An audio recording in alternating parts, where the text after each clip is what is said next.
បើក្នុងមួយអាទិត្យឯងខំប្រឹងលក់ផ្ទះនេះដាច់ម៉ាំងនឹងមិននិយាយឬរៀបការទៀតទេផ្ទះនឹងយ៉ាងម៉េចម៉ាក់នៅក្នុងរូបឡើងថ្មីហើយនៅខាងក្រៅឡើងចាស់រូបដែលឯងឃើញគឺ10ឆ្នាំមុនតែផ្ទះដែលឯងឃើញគឺ10ឆ្នាំក្រោយ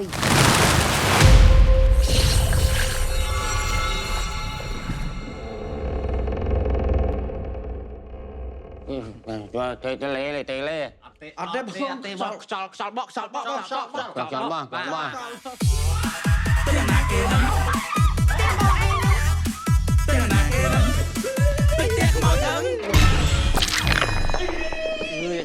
ថ្មោចមែនអាមកឆ្កែចាយដនពួកអញណាគេម្ចាស់ផ្ទះឲ្យពួកឯងមកដល់ខ្មោចលងអាណាដឹងបើម្ចាស់ផ្ទះវាលងដែរណាឲ្យពួកឯងខ្លាចអត់ចុះបើមិនខ្លាចអញរត់ទៅអីអូយគុំមិនគុំកលាច់គុំអូកាឡាគុំនិយាយសារសងបងវាចាប្រយ័ត្នពោះពេលទៅខូចផែនការរកទៅផ្លូវវិញមិនដឹងផ្លូវណាទឹកល្ញិតទឹកប្រញាប់ត្រូវលក់ផ្ទះពីមកយប់ទុំជប់ទ្រូងស្ទើស្ទះបនអត់តែមេឃភ្លឺព្រះអាទិត្យរះមកគូញ៉ាំគូឆ្លោះហត់ណាស់ព្រះពួកឯងនេះបោះឃ្លប់ភៀវហ្នឹងក៏មិនជាប់អរេថាតែឲ្យមានខ្មោចបានគេមករត់ចឹងអាមកឆ្កែអញគិតថាពួកគាត់ប្រហែលជាព្រើលភ្នែកទេបងខ្លាចដែរខ្លាច